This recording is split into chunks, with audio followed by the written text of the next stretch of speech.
Good morning, party people. I always wanted to say that. I've never said it before, but I'm like, it's Saturday. You might have partied last night. Who knows? Streamers.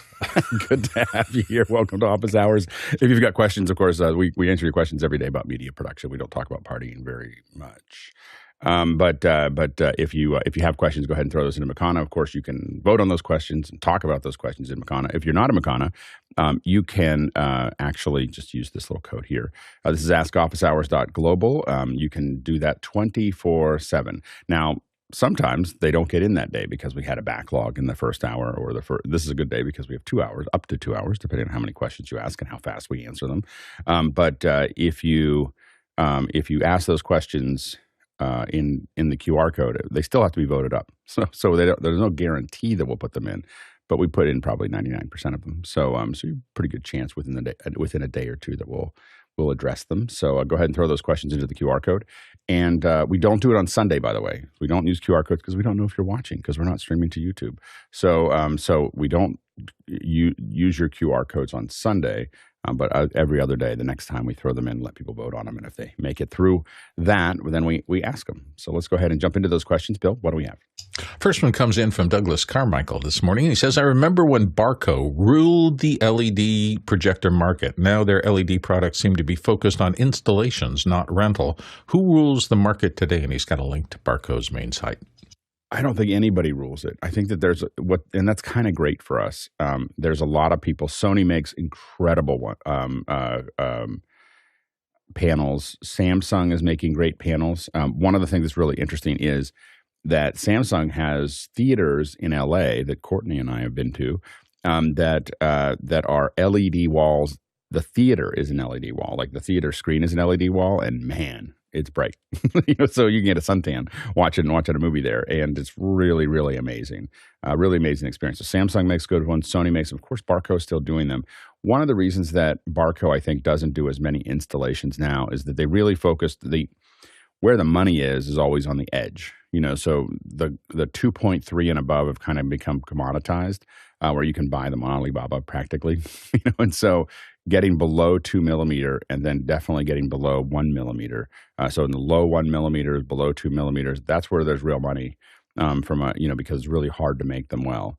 And so I think Barco goes into that. The problem is that those panels are really fragile and they're easy to break and they're easy to nick. And as soon as you nick a couple pixels, that's it. Like that's gone. So you have to be very, very careful with the panels as you put them together.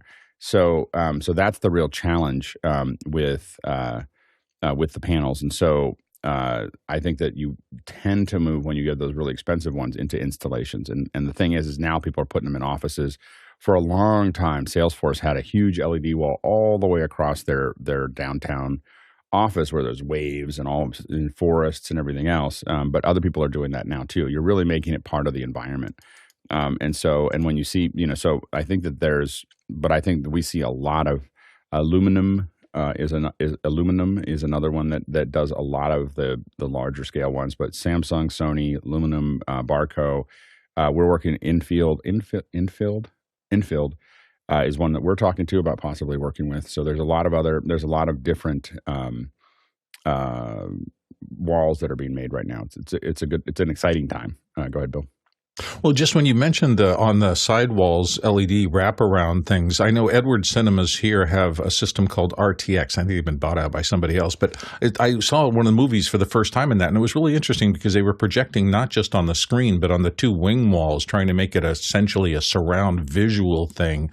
Are movies actually putting LED walls across that? Is that what you were?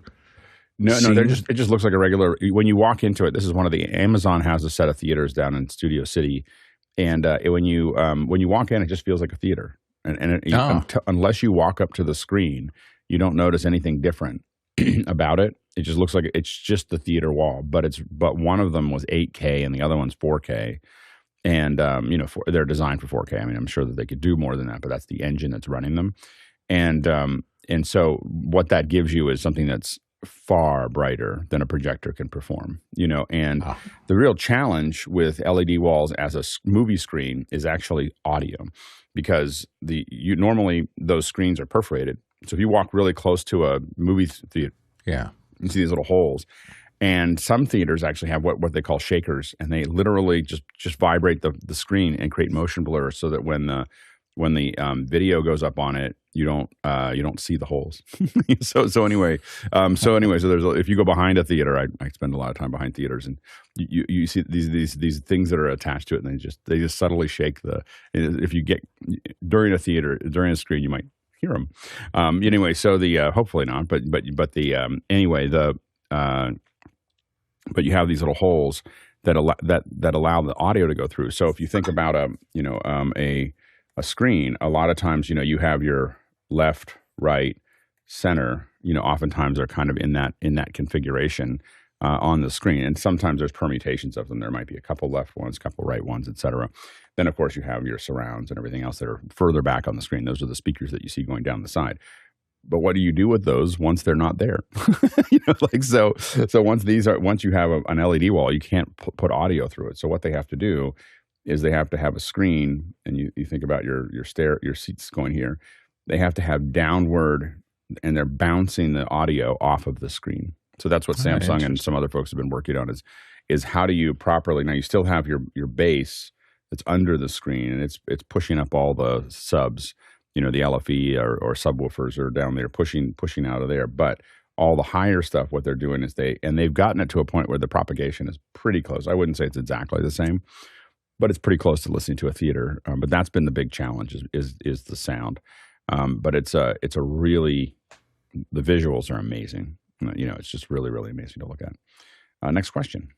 Paul Wallace is up next from Austin, Texas. And Paul says, Guy Cochran got 5 gigs up and down. You can tell there's a little bit of envy there. Fiber, when he wasn't expecting it. Is the digital divide becoming the Grand Canyon between the haves and poor copper have-nots? And why is the fiber rollout so slow? Go ahead, Guy. Yeah, it's physical. It's money. Look at this. Oh, yeah, that's the slide. But I wanted to go to one more right before that, which had a picture of the United States. So I just Googled real quick what was the 10 most populous cities, and that's a lot of a area there to run strands to every individual house. So the larger cities as well. There's a lot of older buildings. Like you look at New York, getting it everywhere underneath that city is not an easy task. You look at Texas, it's pretty wide across, so they physically have to run that. I wish that we could just get 10 gig over Starlink or something and make life real easy without wires. But to get that physical connection there, we had our POTS lines, our plain old telephone service lines that are up in the air and ran. But those DSL lines that come off those just aren't going to get up to those high speeds, especially the further you go out, the more the degraded signal happens. And even with these amplifiers and whatnot that can bring it up. So I'm concerned if it's going to be fair or not, but I'm hopeful that we'll figure it out. I just don't know what that exactly means. But yeah, I was shocked to get 5 gig here for $130 a month. Not to rub it in, but I was paying $80 a month for 300 by 300. And I thought that was good. And they said, oh, we'll upgrade you to 1 gig for free. And I was like, wow, free? Yeah, I'll take that. And then when the guy was free installing, if you stay with us for 2 years, right? Nope. They're trying to Nope. Still month to month. Ziply is the fastest fiber. I guess they're bragging. That means that they don't think anybody else is going to compete with them. Like that's what that means. No one else has got 5 gigs. So Redmond is where Microsoft is, and Bellevue and Seattle don't have Ziply. So it's just when you look at the map in my area and the future build out, you could see that even the next town over, it's not there yet. So I'm on the I-5 corridor, and so I just got lucky that this is a newer neighborhood where they happen to run those lines in. So it's not for everybody. So I'm interested in seeing how this all rolls out and branches out from the major runs to the smaller. And do you consistently get like 4.9 gigs? When you do tests, do you actually get that speed? Yeah. Oh, that's awesome. So I had to redo some things. So, now I'm running SFP fiber. Well, so you could do it for cheap, but I'm doing it slowly but surely. So what I did was I have a Ubiquiti Dream Machine, and that has a 10 gig SFP module in. So one like that. And then from there, I got another switch that has 8 2.5 gig, because those are cheap. So if anybody else does this, Pluggable has USB to 2.5 gigabit NICs for $29. So that's totally reasonable. Where it gets expensive is if you do this, which is like an Atto Thunderbolt to 10 gig adapter. So I don't need 10 gig to every machine. But if you do, then that gets expensive really fast, because that's like, OWC has them for 200, 250.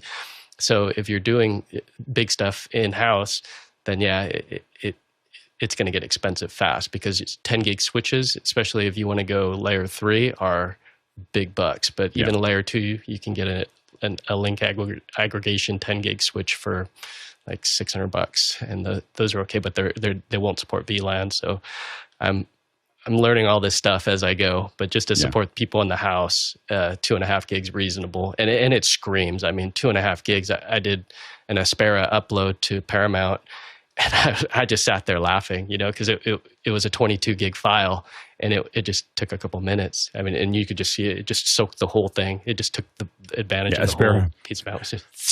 Aspera is like, I will use all your internet. Yeah, exactly. Both Frame.io and Aspera both will just suck up everything, because they're sending all the packets in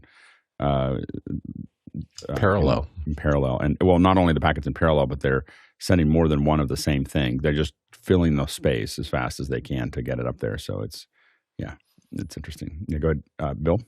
Yeah, it was just my circumstances. I had 1 gig fiber at the last place we were, and I watched it come in. We didn't have it when we moved in there. Then they strung the telephone poles with higher, and they dropped optical lines down to everybody's house. It was really nice, and it was beautiful, and 1 gig symmetrical was a joy.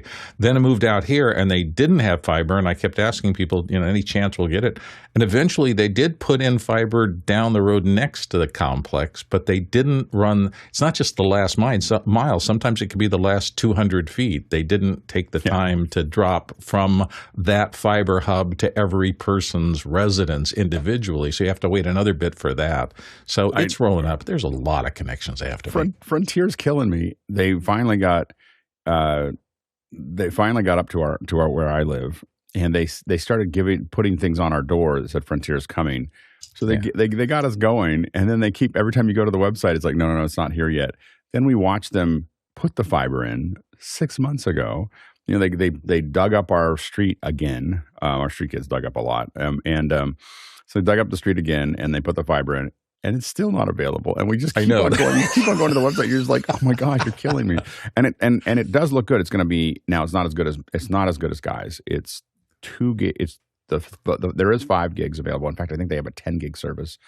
But there's a 5 gig service that's like $300 a month or $250 a month, and then the 2 gig service is going to be like $150 a month. And the funny thing is, I'm not going to get rid of my Comcast is like, it's about a gig down and 40 up, and I'm going to keep that as the backup, because both of us work from home and we need a backup internet, and so we're just going to keep that one, but have it there. But I will say that if you think about like the ROI on it versus the speed, it's getting better. But what I would say is that if you think about the speed going up and the ROI, I think that you get this kind of this thing where it goes like this, and then like this, and then it kind of tapers off.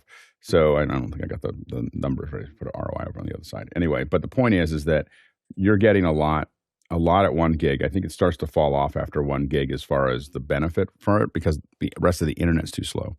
And so I find that when I'm on connections over a gig, with the exception of things like Aspera, so if you're doing what Guy's doing, then the 5 gigs you can use all the time, but for most people, I think that it starts to fall off. But what I will say is the mistake we're making right now is talking about broadband. We should be talking about fiber to the home. Like, it should be glass to the house, glass to the house, glass to the house. And we should treat it the same way we treated plumbing, the same way we treated telephone, the same way we treat electricity. That's the mistake we're making right now, is that we're allowing the telecommunications companies, who have big lobbyists and are persuading Congress to leave them alone, from just saying, hey, we're going to legislate, you can be part of this, but we're going to legislate that everybody's got fiber to the house. And the reason fiber is so important is that right now, 100 megs down and 20 up is fine. But if you put fiber to the house, it'd be 1 gig for everybody. And then when the demand increases, it would take no more infrastructure to go to 5 gigs, 10 gigs, 40 gigs, 100 gigs, like whatever is necessary at the home. If we decided to go forward and just and it would also be, keep a lot of people busy for a while. But in 5 to 10 years, we can have everybody on fiber, and it makes more of a difference. And I will admit, I think some of the resistance, and I've actually talked to people about this, so it's not just my opinion. There are people who, in urban areas, there is a high resistance to funding rural areas getting fiber, and a lot of it has to do with keeping people in cities. That's not people who make these decisions have said it, that if we put fiber out to all the rural areas, we won't be able to keep people in the cities, because people will just move, so keeping people in population centers is important to a great number of people, and so I think that small towns should really be focusing on how to leverage that, and how to make sure that that's there. There's a mix that's required, and I don't think we've figured it out yet, but that's something to think about. Next question. Funsak Dorji is coming to us from Dharamshala, India, and the question is, hi panelists, is there a free training module with slides for teachers to learn Google Workspace for Education fundamentals? Thanks. I don't know. I'm sure there is. Knowing Google, I am sure that there's some training out there for it. I haven't interacted with it enough. I have to admit that I feel that Google has slowed down the pace of education innovation with Workspace. So I think that because they built something for the past, they built it so the teachers have what they need today, but they built that 10 years ago. And, it basically kind of undermines the ability to come up with new formats, because so many people use it and it's so based in the past. So as a result, I don't interact with it at all. So I don't know the answer to your question, but I will say that I am almost certain that they'll have training materials, because Google is really good at that. So we'll see if we can try to search around and see if we can find it. Next question. Michael Diamond, coming to us from Ireland this morning, says, the morning or evening if it's there, is there a way to have separate firewall rules for two interfaces on a Mac, similar to private-public on Windows, for Dante specifically and NDI traffic? Good guy. I'm not sure if there's a way to granularly do it, but in the Dante certification, I consulted with Mickey. He's level 3 certified in Dante, and in the training, they say to just go ahead and turn off that firewall. The way that we do it with hardware, so something like the M4250. So with your two NICs, you can VLAN them out, and so what we do is we take and segment Dante and our regular internet traffic, so that you would put it on a separate VLAN, and then don't put a gateway on that network. So don't say basically reach out to the internet. So you have your internet addresses on one VLAN, and that'll be like your VLAN 1, and then VLAN 10 would be your NDI and Dante. And then these have specific profiles for that Dante network. Now, the other trick that I learned the hard way, which will probably save you some time, is to use NDI Access Manager. And then NDI Access Manager, you would tell it to only push that NDI traffic on that, with the discovery server on that network. So that way you get it to flow. And you could check this by going, like I have a separate PC that I'm running Vmix on, and I was pushing 4K into this machine, and I had two NICs, and I couldn't get it to force it. And it sounds like that's the same thing you're trying to do, is force that NDI traffic to flow down that NIC. And I was tearing my hair out, and finally I put another discovery server, because I had two, one for the main network, and then I had a dedicated network just for this 10 gig NIC that's basically doing 4K. So that's the way to do it, is to use NDI Access Manager with a discovery server on that segmented network, and that'll clean it up. And then you can watch it inside of Task Manager, open up your network settings, and you can watch it flow over that NIC, and you'll see it just spike like crazy. And that way you're for sure getting it to flow down that single NIC. Next question. Adrian Albeck in Brisbane, Australia is up next. I'm using the new Zoom input on a 4K version of Vmix, and it does not auto-switch between active speakers. Manual switching works fine. Is speaker view switching expected in default mode? Good, Samuel. No, it's actually not. I was thinking it was, but I went in and checked, and the default is the first participant that joins the meeting. What you can do, at least try, is if you look at the triggers in Vmix, then you can have some triggers on the audio levels. So you could try that and see if you can do it within Vmix with triggers.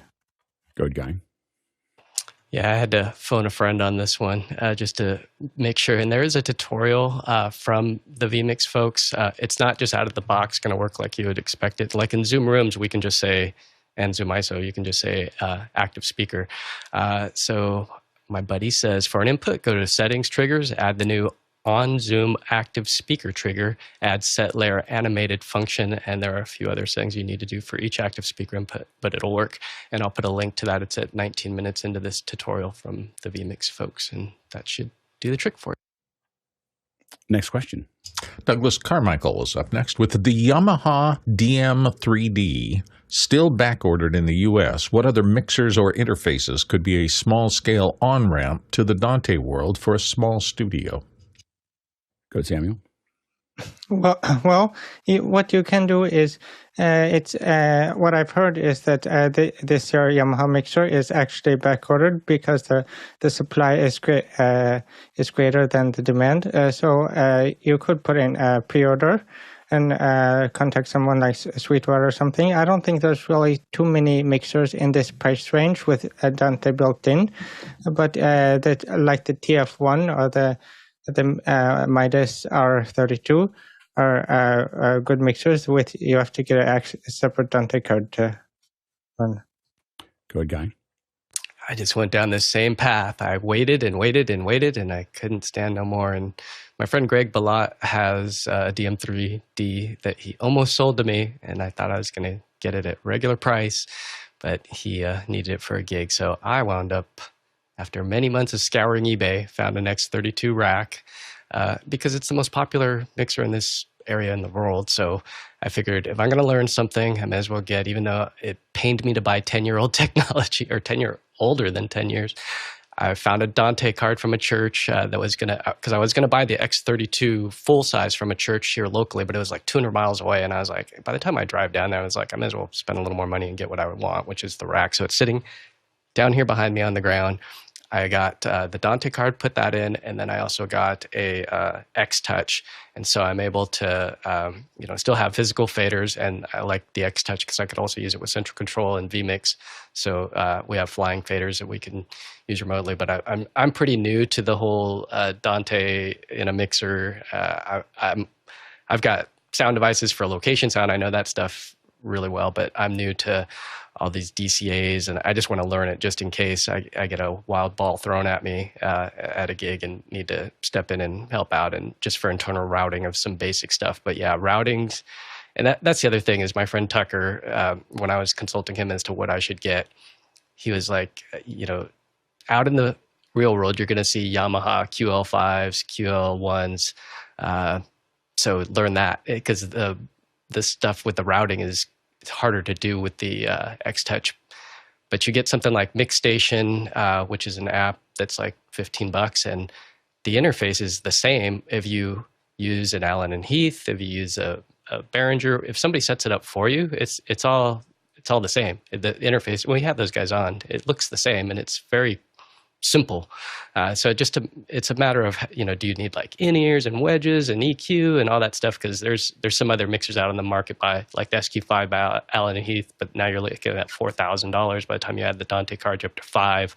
So when you talk about how much do you want to spend, $2,300 for that Yamaha DM3D, if you could find one, good luck. But I'd probably go used X32 rack like I did, find a Dante card and call it a day and get to work, start learning. Good, Samuel. Yeah, I was just checking here in Europe the DM3, and actually they have it as several places, especially the one without Dante. The one with Dante is a little bit more harder to get, but it said I could have it within 3 days in one place. But I would have to check it more to be sure. Next question. Tlaloc Lopez Waterman at Washington, D.C. says, what's the math you need to do to understand the angle of a lens with a particular focal length? I mean, technically, it's FOV is 2 times the arctan of S over F2F. That's the actual. That's the equation. If you're looking at trying to calculate it, I will say that I would love to say that I know how to calculate them, but what I really know how to do is have some cheat sheet that says this is my focal length and this is my there's a lot of tools out there that'll do that on the web, that'll do it on your phone, where I just say this is I will admit I don't try to do the math very often. I know what usually if I can do the transfer math between things pretty quickly. So, I will, but it's not even accurate. Like my calculation, like Super 35 from a full frame is about 1.6, but I say 1.5 because it's easier to do in my head. And I'm like, it's close enough. like 53, 54, whatever it takes. So anyway, I think that it depends on how much you need it. I think that sometimes we get into these really tight calculations and you need to know roughly what that looks like. But go ahead, Bill. Well, if you just want a cheat sheet real quick, there are some websites, including Point of Focus and things like that, that'll give you a depth of field live calculator. So you put in the sensor size, focal length, the aperture, and it's going to give you, among other things, the angle and field of view in there. So if you just want a quick little thing and don't want to have to do a lot of math yourself, just go to one of the websites that'll kind of calculate things for you. I know you're probably looking for a deeper answer. I haven't had the need to do that. I think that I've thought about it. I did some training on understanding depth of field and field of view and everything else and how it affects things 20 years ago or 25 years ago. But I haven't had to do it since. And I was really interested at the time, but I've never used it since. Like there's so many ways to calculate what you have there without having to do the math. I'm afraid that I've become crippled by the tools. Next question. Bobby Rafferty in Central Florida is up next. I noticed that NDITools had an update and is now called NDI Core Suite. What's new and different about this release? And this is our first QR code question this morning. Yeah, go ahead, Guy. Yeah, they stuck an annoying pop-up that asks you for your name and address every time that you download it. That's what they did. No, it started with NDI 5 where they came up with this. Not that I'm bitter. Yeah. Having to fill out that dang form on 20 machines when we fire up some stuff in the cloud. It gets crazy with that thing asking over and over again. But yeah, with NDI 5, you now have NDI Audio Direct. Let's see what else they put in here. They put in NDI Router, bridge, but those are the basics. The rest has been there for a long time. It's RUDP as well as something that's a new technology for transporting NDI over modern networks and modern computers. Some of the stuff you just don't want to mess with. The defaults, if you just open it up, install Studio Monitor. Well, it will install Studio Monitor, but you open up Studio Monitor and you open up test patterns on another machine, you should be able to see the two talking to each other and flowing just right out of the box without having to do anything. So that's a good way for those of you that are new to NDI just to see if it works. Put on one machine, open up test patterns and click on one of those color bars or one of the little test patterns and send something over to Studio Monitor on another computer. It's basically like two tin cans and some string and see if it works. And then from there you can start sending bigger video and screen capture. So it's free too. It's free for screen capture to send stuff over. But yeah, just see on two computers if you can get it working. Play a YouTube video on a screen capture. And apologies for my Discord. Somebody's blowing me up. It's probably Preto. Knows that I'm live, and he's like, yeah, I'm going to ding him. All right. First thing I do with my Discord machine is turn off all the noises. It's another machine across the way that I forgot to. Yeah, no, I've done it. I've been there. I've had it in whole records of shows. Really looking forward to NAB. I bet you NDI will be great there, and we're looking forward to covering any new updates. Next question. Kern in Maine is up next, looking for a gimbal recommendation. I have a Ronin RS3, but the learning curve is pretty high for students. We have an OSMO for iPhones, but is there something in between those? As simple as an OSMO, but strong enough to manage Sony Alpha ZV-E10 sized cameras. Samuel? Yeah, I've got the Ronin RS2, which is a little bit lower down than the RS3, a little bit older version. And I've got two of the Ronin S, and I'm actually quite happy with them. So I don't think it would be too hard for their students to learn how to use it. But if you want something, I haven't used this myself, but I know several people in our group has used them. Chris Fritchie, I think he had 2 of these here, the whole hem, and it's a quite affordable gimbal that I've heard good reports about. And I know Guy talked to them at CES this year. Yeah, good guy. Yeah, I was going to recommend that same line. Is that how you say it? Hockham or I'm not sure how you pronounce it, but we'll put a link in the chat to it. But those guys have really inexpensive iPhone models. I think they're like under $200. Hohem, I think. Hohem. And Alex, you would have loved this. Well, we're going to see them.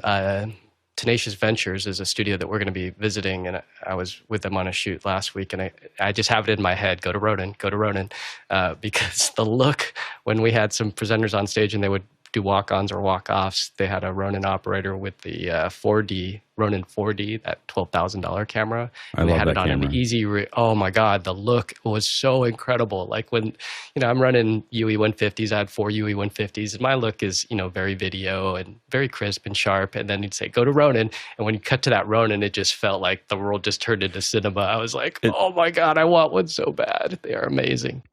It's the most innovative camera. I mean, again, there's reasons you might want to use other cameras, but if someone said you get one camera and rig to shoot a documentary, and possibly even in a whole film, you get one thing to shoot it, I'd probably be very tempted to pick that, because the ability to get, the Steadicam style stuff, I still don't think it replaces, as a brother of a Steadicam operator, I don't think it replaces Steadicam. When I look at what my brother's skill set is and his ability to frame things up, it's the operator side of things.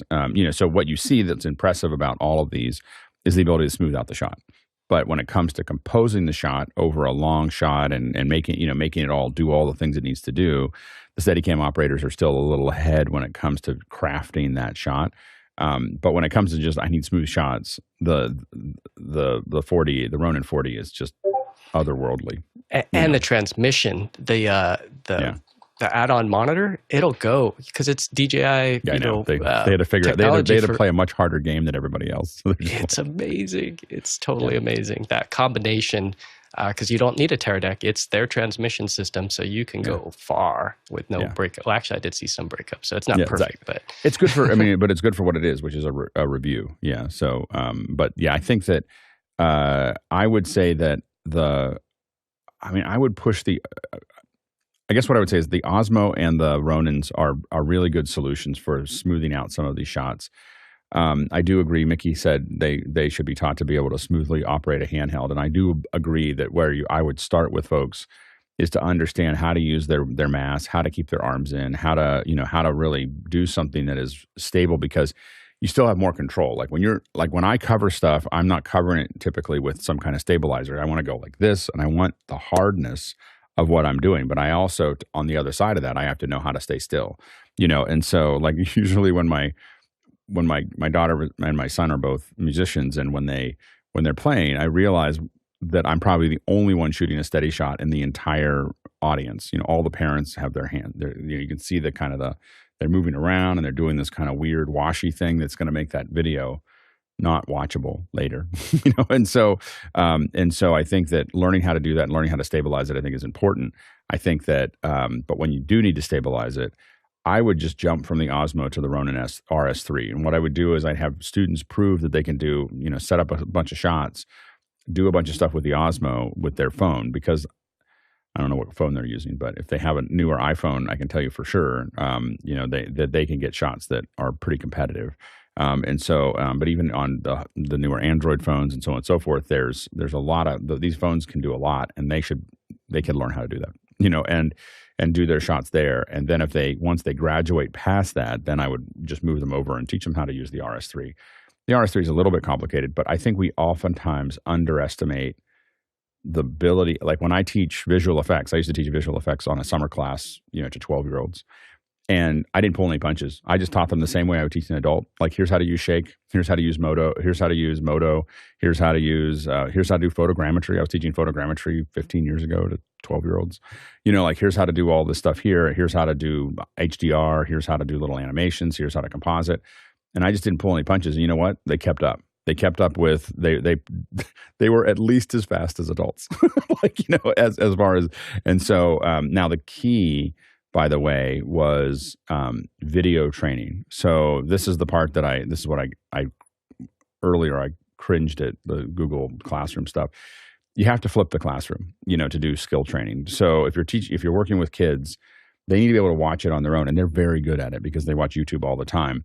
And so what you do is you build good video training, and you let them, because they'll watch it over and over and over again, trying to figure out the last little piece that they have. So what we do is when I build training for folks to do almost anything that matters, there's a video training, there's a step-by-step PDF that shows them like with a picture of each step, like this is what you're doing. So that's the reference, and so the reference point is the step-by-step PDF. You can just look at it. You don't have to watch a video for it. But if you want to watch the video to explain exactly how does that actually go that way, that you can do it. And by the way, this is all going to get revolutionized by a lot of the AR stuff that's coming out. Not necessarily the headset, but just even in the phone, of being able to see things and work those. This is going to change a lot. But the point is when they have the videos, when they have the PDFs, when they have the ability to ask others, and if you look at what we're doing with Vector right now inside of our group, we have a small number of people that are installing Vector because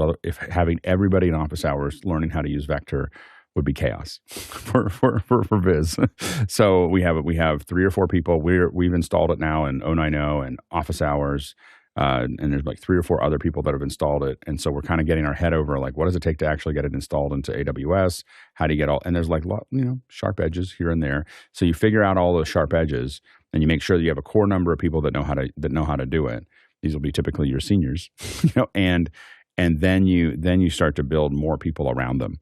And you'll find that they can support them. And it's a great community building between the students as well as being able to, and then you'll find that eases out a lot of those things. And you do have to buy extras, and you do have to buy extra parts, and you have to know that things are going to get broken. I mean, there's a certain lossy, process to this. Related to that, though, is really teaching students to have what we call soft hands. The last inch is what matters. And I hammer this into people that I train, and I hammer this into people that work with me, if they work for me, is when you're setting something down, I don't care about the movement except for the last inch. Do not set things down hard. You learn that when you touch things, if you want them to last, you will be gentle with them. You get people who take their SDIs and they turn them really hard because I want to make sure that they're in or whatever. And that's reducing the life of the product and not necessary. And it's not something I step over. Like if you're around me, I'll be like, hey, you don't need to do that. Let's be gentle. These are expensive pieces of equipment. So teaching students that and creating a culture around that will also make a big difference in that area. Yeah, go ahead, Guy. Yeah, the other cool thing is to teach folks that have that system already, the Ronin, is that there is the active track, which is pretty amazing if you can get to trust it, because you can draw a little bounding box around your subject, and now that takes over some of the work that you would normally have to do, which I went to Steadicam training back in the day, and I'd be doing stuff the old hard way with these modern gimbals and things like active track. Just, you're lucky. I mean, it's just it's a whole nother world of ease once you can trust it. And that's, being a teacher, it'd be good to really teach the kids that this technology makes your life easy, but then show them the old way of what it was like. If you can show them an old school Steadicam rig, or just even some videos as to how we used to do, Rocky shots and these where it all came from, so they get it. Yeah, and again, if you said you have the budget and you can have a Steadicam operator, a high-level Steadicam operator or a 4D, I would take the Steadicam operator every day. The ability to compose shots, their ability to compose shots, especially long shots. The automatic settings do not work when you have to keep on changing center of gravity, from place to place to place to place to place. It's just not what it's built for. But for 90% of what people use Steadicams for, you could totally use, a 4D and pull it off. Yeah, go ahead, Bill. Yeah, just one thing about Steadicams and all the steady rigs, including the gimbals and things like that. Learn to zoom with your feet as opposed to pushing in, because the one thing that they're all, if you're at 10 millimeters or 20 millimeters on a lens. It's so wide that they're not going to see much shake in your shots, and you can really get away with things. You push into 100 millimeters, or you get a different lens rig because you can't get close enough to the stage or something. All of a sudden, that's when every breath you take is going to be seen in the lens. And the hard part is that's what the 4D fixes, because it's got the arm. So it's the vertical movement that's those things. So it takes it. The 4D solves that problem specifically. The problem with a gimbal is that it can handle rotation, but it can't, tilt and rotation, but it can't handle vertical or any kind of translation, which is exactly what you're talking about. Whereas the 4D is a floating head on top of your rig, and it will just float, and it will. Well, you get out handheld at 100 millimeters. Your breath, literally. Oh no, when every you're handheld, step but I'm just saying that's what makes this 4D so magical, is that the whole head is floating. Yeah, go ahead, Guy. Yeah, I was just wondering if you and your brother happened to have that conversation about the Oscars Hey Ken shot where the Steadicam operator was grabbed by the talent and his hand was lit up on stage and the hand was actually in the shot, and everybody was saying that was a cool little shot. I didn't talk to him about it. No, I haven't talked to him about it yet. So I have to admit, I only kind of side listened to the Oscar. I didn't watch the Oscars from frame to frame. I side watched it. I had it recording so that we could talk about it on the show. And just that was traumatic enough. YouTube keeps on getting better at and Apple both get better at not letting you record things. So me figuring out a pipeline to do that was a process. And so I was just happy that it was recording. And I was like, okay, you sit over here on this monitor. And I looked over every once in a while. And then what I did is before our show, I just kind of skipped through it. I have to admit, I'm not a real big awards person, so I just tend not to watch the whole thing. I skip through the things. I'm looking for graphics and sets and lighting and stuff like that, and I just kind of skip through until I find the things I'm looking for, because I find the actual award show tedious. So I guess that'd be the right word for it. I did stop because I was like, I wonder how Billie Eilish looked. I watched some of the performances, especially if I've heard about them. Like at the Grammys, of course, you had Tracy Chapman, gave the performance of the decade, there, and I think Billie Eilish gave the one at the Oscars. So you just kind of look for those, but that's about it. Next question.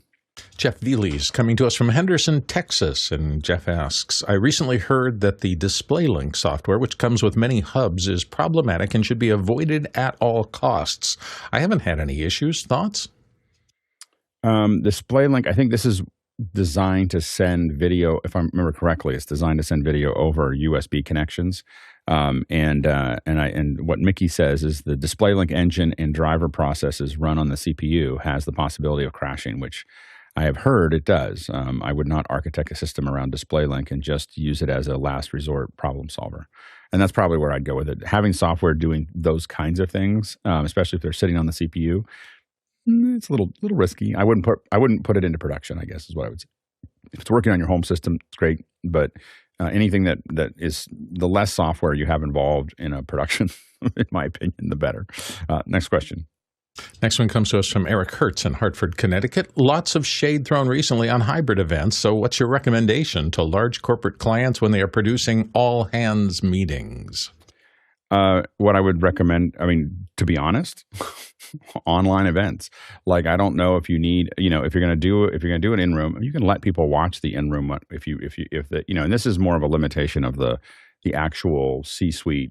The C-suite, it's the limitation of the people that are there right now, is that they don't understand. It's like asking stage actors to go into film, and they're like, I need an audience. I need these things to react and everything else. And film actors are just like, they got 40 people that don't even know what they're saying standing around them, and they're able to emote. So it's really not about the format. It's about the people that are doing the format right now. And we see this back to work and, all this other stuff that is not, a lot of this has to do with the limitations of the managers and the limitations of the leaders that are in the companies right now. But what I will say is that, as we've seen a lot of really effective things. The ability to turn your all hands into a production is much easier and much less expensive. And I've worked on non-hybrid, but actual all hands that are completely virtual for a decade. For very, very large companies. I don't think I can name any of them specifically, where they're doing them all, and once they got good at it, they didn't want to go back necessarily. They would do some of the in-house ones because there was a little theater, but the problem was they have 50,000 employees, and they've got a theater that holds 500 or 300, and they were just like, we should just do these, where we're talking, and they built studios next to their offices so they could walk in. They don't have to, no one has to set anything up. They just walk in, they look good, and they're able to do the all hands. And they've been doing that for a lot longer than COVID. And so for the people who are watching, who know who those companies are, they're pretty big companies. And they've even had some where they're in theaters and there's nobody in the theater. Like, there's a theater that'll hold 200 people. There's nobody there. They used the stage because that's where they had all the hardware, and that was for a company with, 250,000 employees. So I think that, the issue is that the ability for someone to actually interact with the audience and interact, number one is, very rarely do you want someone to actually open up a mic. That is from a corporate perspective, it may feel a little bit better, but wow, the legal does not like that at all. To have someone just an employee randomly stand up and open up a mic is usually not something. And and people say, well, they really feel like if you start answering questions the way we answer them here on the show, you actually are able to get to more people. You include more people. You include the online audience and the in-room audience, and you don't put the in-room audience at an advantage, and that's the big thing. And you have to remember that for a lot of these, if you're a large corporation, you're never going to fit all your employees into one place. And so you're giving all of the power to you're giving the power to the folks that are in the room. And so the main thing is that the advantage that you have if you do it as a broadcast and you do a digital first event where you have LED walls, and we've done not with LED walls but with projectors where everybody's virtual and they're all talking to each other, and all the C-suite is coming in from their offices. And again, the reason people don't do that in a lot of corporations is not because the technology isn't as good. It's because they just don't, the leaders don't understand it. They're used to, they've been around for a while, and they have old thinking. But the more modern approach to this is to allow them to give them a great studio, have them look and sound good. The real issue is that once C-suite realized that they look and sound better when I can frame them up, then they start getting addicted to that. We've worked with some CEOs at some of the largest companies in the world, and as soon as they realized that we could successfully connect them to Singapore or to Morocco or to whatever, and they didn't have to fly, it was over. And then they were like not interested, because this is a person you're paying tens of millions of dollars to take 3 days out of their 3 days out of their schedule, 4 days out, then they have to recover from all of that and do all the other things. It's crazy, for them from a time perspective. And then once they got used to that, they were like, hey, can we just do the in-house stuff that way too? So we started connecting them to just to New York and to Seattle and to Calgary and to Toronto and all those other things. And so but it all comes down for the C-suite down to time. And when they realize how much time they're saving if a studio is right next to them or right under them, and they're able to just walk over and do the same presentation. The key is you have to give them a great space. This isn't them coming in over their webcam. This is a studio. It's set up. It's got all the bits and pieces. That's what makes this work. It doesn't work when you have them come in over their laptop, because what they're left with is, I look horrible and I sound horrible. When they look great and sound great, and then if they get to see themselves on stage, they'll never look. A well-lit office or studio will always look better than being on stage. So 100% of the time, if people know what they're doing when they light you, you're going to get a big soft light. It's going to be right, you're going to get I have a 3 by 5 foot light here. You're going to have this big soft light. You're going to look good. You're going to have soft depth of field. You're going to be able to get to the graphics that you want to. It's going to be quiet. It's right next to your office. You can go right back to work. And so if you give them that, they gravitate towards it much faster than if you have them come in over their laptop, which is just trash. That's what's holding us back, is people under investing in what it takes for the executive to get in. Now I'm working on projects where we're putting the insert studios into executives' houses. They're like, I don't even want to go to the office. I want what we have at the office in our house, and so we're bidding on those right now. Yeah, go, Bill. Well, I was just going to say, I've done corporate for the last 25 years, and there's meetings and there's meetings. There's some meetings, particularly if a company's going through a lot of change, particularly a big company, they want control of the message. So in that case, the presentation from the C-suite executives is really one way. They want to get this information out to the troops and have the lieutenants and the other people in the field then execute on that corporate vision. That is one way to do things. The other thing that is really big and can be very powerful is team building and community back and forth. And for me, that has to be this bi-directional. You really have to have buy-in, and you have to have the community coming together so that everybody has a voice and feels like they're engaged in executing on the corporate plan. And so it's different. If you're doing something for a legal corporation and everything has to be vetted to the word by legal for disclaimers and everything, that's pretty much the top down. If I was running a company like, I don't know, just off the top of my head, Build-A-Bear Workshop, that's all team building. It's all motivating the troops, and that's a different thing. I desperately need that back and forth from all the people who are buying in the field. And so every event is going to have that split, and you're going to have to figure out what's the best way to do this. And I agree with Alex 100%. For anything having to do with two-way, you need this back and forth. Well, and again, you can do a lot of those back and forths with folks as you're working through it. But what I will say is that just look at the data. If you're doing hybrid events and you have access to the data, just look at average view time. just look at how long people are watching it. Look at what the online engagement looks like. And if your average view time, for a 1 hour event is less than 20 or 30 minutes, you're burning up in the atmosphere. Like, I just want to make sure you're clear. Like, you are, if it's, and if you lose 25% of your viewership day to day, you are burning up in the atmosphere. And what that means is that, and internal meetings are a little bit different because you're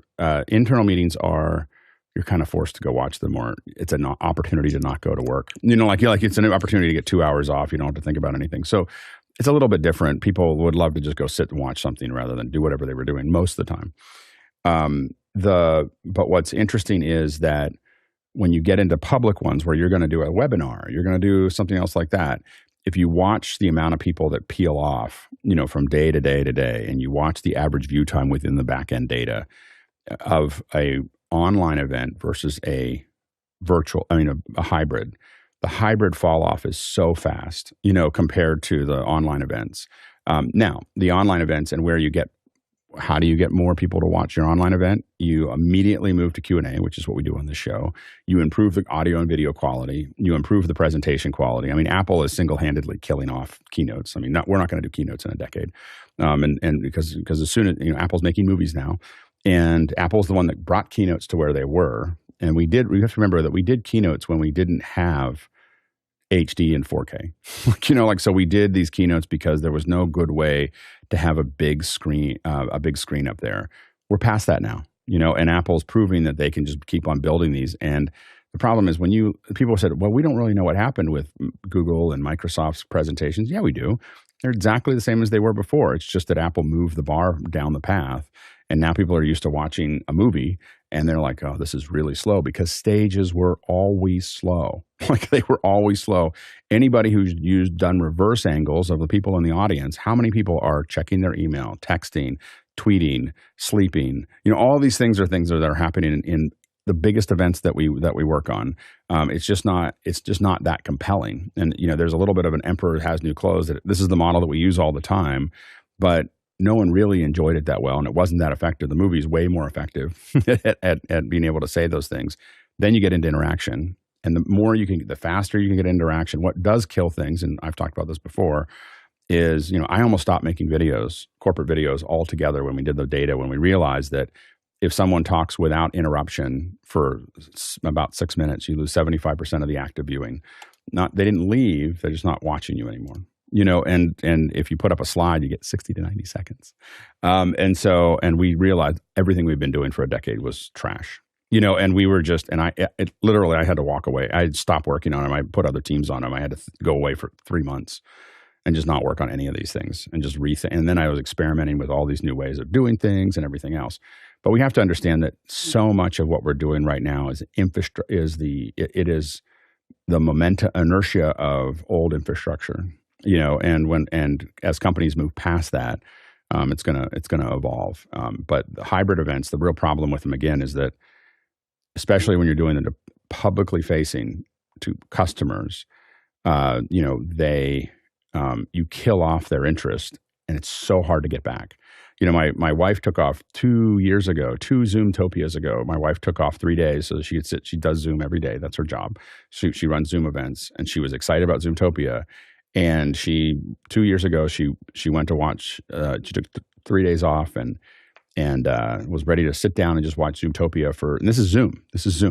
Like, right. This isn't like, IBM. This is Zoom. She watched 45 minutes of it and went back to what she was doing. Like, she just watched 45 minutes of Zoomtopia, went back to work, and has never considered going again. Like, and that's never even thought about, oh, that would be a good thing to go to, and that's the real devastation, that when you don't get it right, you lose that person forever. Go ahead, Guy. Yeah, it's amazing how much ego there is involved in the folks at the higher levels that are like, you're lucky to have me coming in remotely. And one guy came in from a car. There's 1,500 high profile oh my gosh, I've done people that. watching this. And I couldn't believe it. I was just like, dude, your audio is horrible. But getting people there because of these big names. And so down this roster, I'm looking at the run of show, and I don't recognize the names, but then when I look at their credentials, I'm like, whoa, okay, I'm glad that they're there, because they're making the audience members want to stay on. And they did a good job of looking at the chat. They actually had an in-room moderator that was pulling those questions in. And so we would cut to these reverse shots of the crowd that was on site, but also this moderator. And, he read the questions well, and the people on stage or the people remotely would answer those questions. And it flowed. And then they did lots of polling, lots of polls. This was a Zoom webinar, so they were able to pop them. The thing that just killed me, though, was it was a 360p webinar. And we bring $1 million worth of gear to this show, and it's output in 360p. I'm like, who can I call? Who can I talk to? And again, bumped? when people say they have to be in the room, it's because they're doing things like 360 webinars.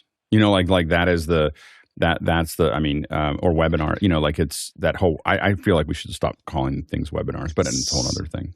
So now we got this guy coming in from a car. We got it going into an 8K constellation with a slide next to him with mix effect. We got all this beautiful stuff going on, and then what do we got? We got a 360p piece of garbage. But the people still were very happy at the end because they got content that they wanted to hear in a timely manner. So that's the part of it. It is. But what I will say is that what we have found is that people will go to a hybrid event. They will still give us good ratings. And within 2 hybrid events, they'll stop coming. Like and when you ask them, we've had things where people call out. Like they call out like, hey, you came and I was just busy. I just had a lot of stuff going on, and everything else. It's not that they said, oh, it was a horrible experience. They'll even tell you it was a great experience, but their lower brain devalues going again in a way that they're not even conscious to. That they are, and that is what is so devastating about hybrid events, is this idea that your lower brain is making a decision of my current deadline is more important. Like a lot of times for us, like for me, I'm an Apple guy, obviously. And when the Apple events happen, I start scheduling. The moment Apple announces it, I start moving my world around, unless it's, because I want to see what the new thing is, right? And so I start moving my world around that thing. That's what you want people to be doing for your products. And what happens is it just goes down a couple notches and becomes part of the, like, oh, maybe I'll get to it. Maybe I'll get around to it, And a lot of times for me, I just turn something on and I make a split decision on a webinar in like 90 seconds. Like, nope. Or, oh, this is going to be good. And I do that. We're going to talk about this a little later, but I do that with YouTube videos all the time. Like I see a 1 hour video. I'm like, wow, that's a lot of watching. So I'll skip into it. I'm like, what are they doing here? And then I'll come back and go, okay, I'll watch this or I won't. And so, because I'm, and again, I think that's what we find is people say that they're happy. They give us good ratings.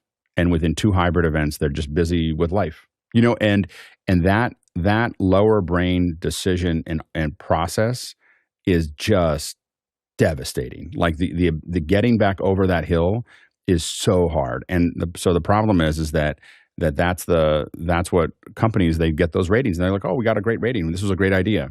Not a great idea. Hey, everybody, we're going to have, by the way, the new volunteer meeting is going to be happening at 9 o'clock. We'll finish this probably a little before 9. I'll get a little bit of a break, and then we'll be back to talk about it. So if you're interested in that, we'll put a post into Discord, and you can check it out there. But it's usually a fun little conversation. Next question. Next question comes to us from Walt Palmer in Lewis, Delaware. Recommendations for a voice microphone for broadcast radio use at a military air show. Guy? Yeah, I think that what you're going to see is the Coles lip mic is the recommendation, $849, and these are used at car events where, drag races, those kind of things where things are just super, super loud, and this is how you overcome it, is with a Coles lip mic. You can find them used as well, but that's the model to pick up. Bill?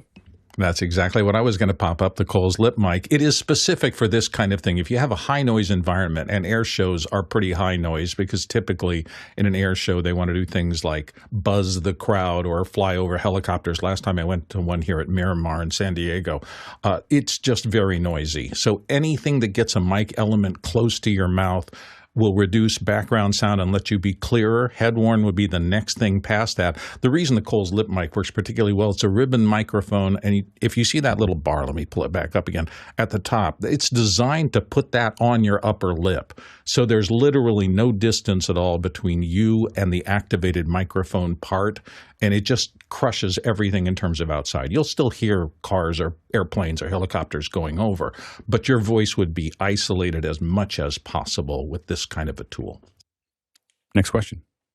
Next question comes from Paul Wallace in Austin, Texas. What are some good alternatives to Paint in Windows 11? It can be a local app or cloud-based. I didn't even know they still made Paint. Go ahead, Samuel. Yeah, well, you actually don't have to go far. Paint.net is what I've been using for quite a while, and I actually like it. It's not the most advanced app ever, but for simple editing, it's a lot better than the built-in Paint. Of course, it depends on your use case. If you're going to do things more with photos, then you can go for something like Photoshop or Canva I've been playing with lately, and I actually really like a lot of the templates. So you can also check that out if that's the kind of thing you're doing. Next question. Douglas Carmichael. Up next, Sinclair has offered free on-air virtual channel hosting to public TV stations. In the age of stream first, does on-air have a future? It has some of a future. One of the big problems was that the big advantage on-air had was that it was uncompressed or much less compressed. And then when they changed that a couple of years ago, I feel like they kind of ruined it. It was like there's not a lot of advantage, but there's still people out there. There's still people out there using dial-up, and there's also people using bunny ears and other receivers. So it's still out there. I think that obviously the market for that is dropping precipitously. So it would be hard to build a future around it. I've got to know, so bunny ears sound so much more friendly than rabbit ears. I never said that. It's cool, bunny ears. Yeah, exactly. I used to build very complex.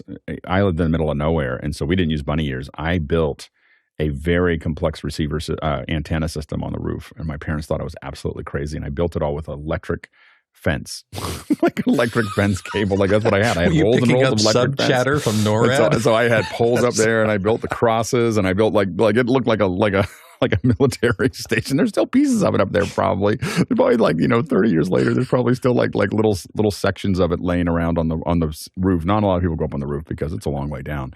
And so anyway, but I built a pretty complex one because I was going to get clean signal, and that was at 15 years old. Anyway. Isn't that how submarines used to communicate long wave? They have a mile-long antenna. Yeah, it was a lot of antenna up there.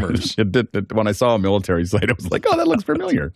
So I'd gotten all these. My grandfather was one of the first ham radio operators ever, and so he had some of the first licenses, and he was in the Army Corps of Engineers in the World War II doing signal corps.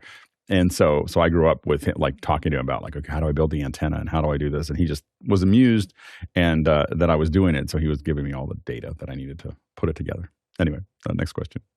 Our Eric Hertz in Hartford, Connecticut, with $15 billion plus in ad spending planned for this year's election. How can we pull some of this into locally owned media? I think we have one above that. Above that? Sorry, Bobby Rafferty, Central Florida. Yeah. Oh, there you go. Nvidia is having its AI conference in Expo on March 18th through 21st, which has the highlight of OpenUSD Day on Tuesday. Will anybody be attending virtually? I'll probably keep my eye on it. Again, especially if it's, I will say, to get back to our former conversation, if I tune in and there's just someone on stage talking with a lot of reverb, I don't last more than a couple minutes. I'm like, I'll just wait for the highlights, so I'm not really willing to watch something echoey on stage for very long. Except for the one thing that I'm going to talk about later, and I threw a Cochran on because I almost stopped watching it because I didn't like the audio, but it was worth it after that. But it'll be good to see what they announce and what they show there. Next question. Eric Hertz, there we go. Hartford, Connecticut, with $15 billion in ad spending planned for this year's election. How can we pull some of this into locally owned media? Go ahead, Bill.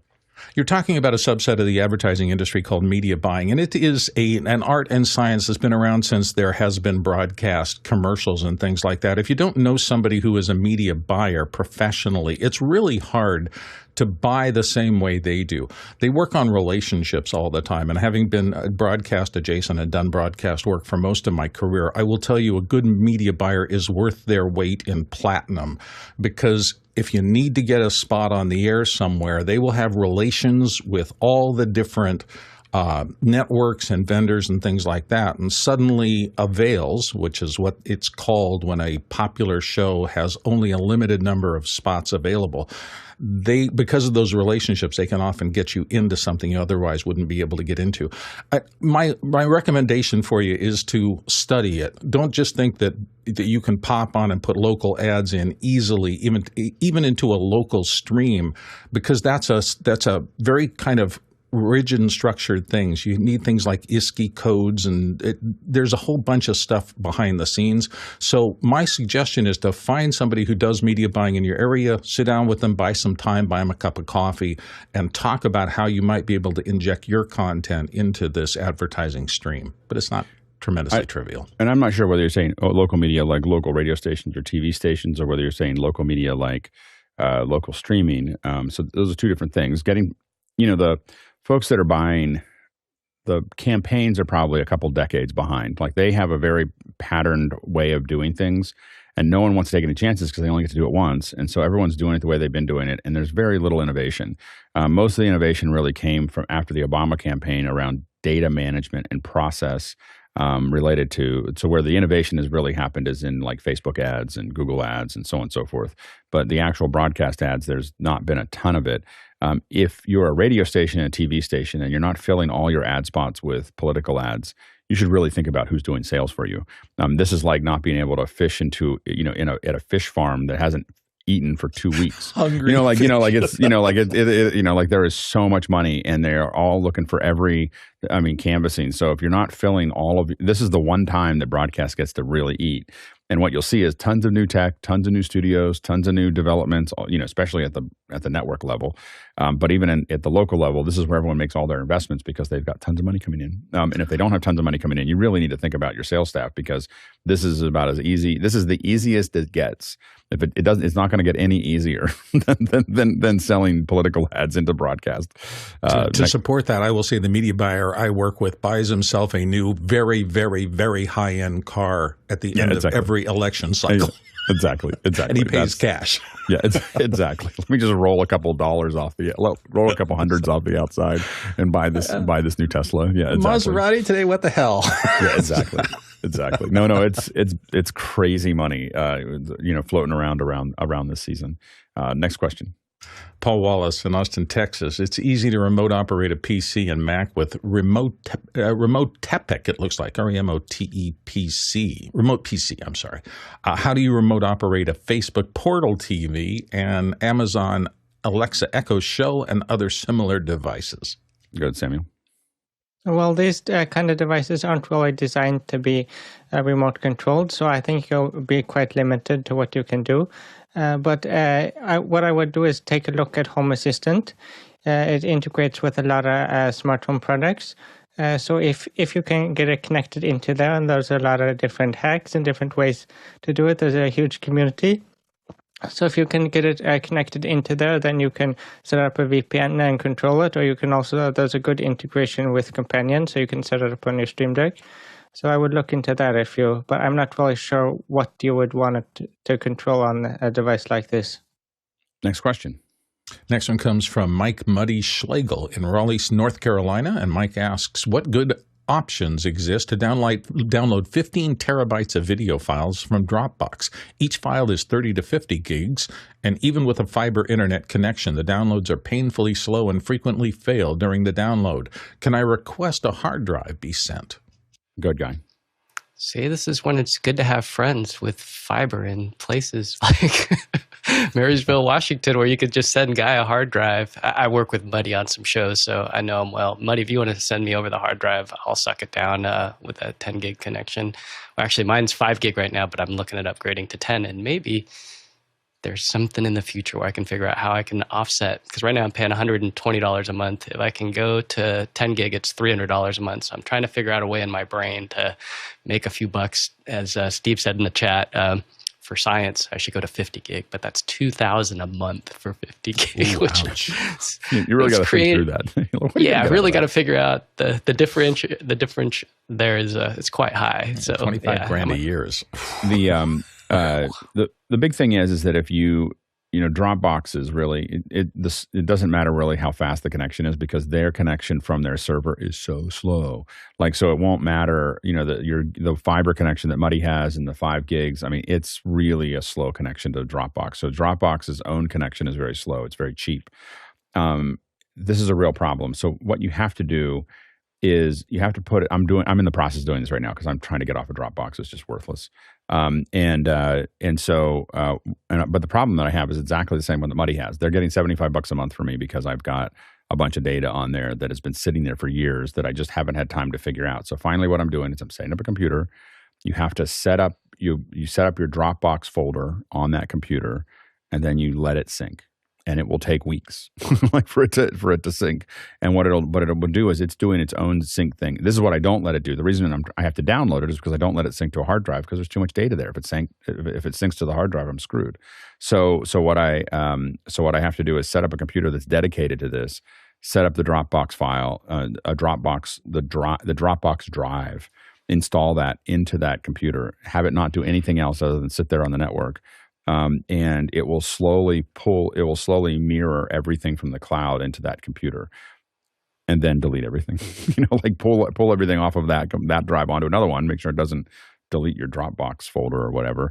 Move it over and get it out there. But that's what you have to sync it up and let it just do its thing and let it do its own error correction. But it will, for that much data, it'll take a long time, and it's not because of your internet connection. It's because of their internet connection, and it's really, I mean, it was innovative when they came out. That's why I have so much data sitting in it. But their time is end.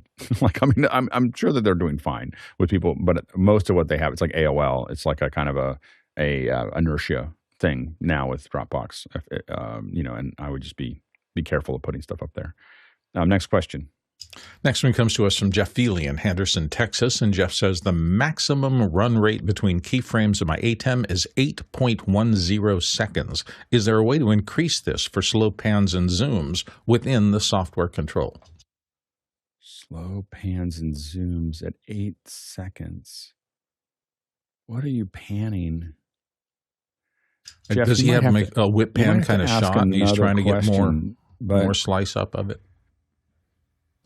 I don't know what I would, Mickey suggests riding the T-bar, but I would love to know what you're doing with that.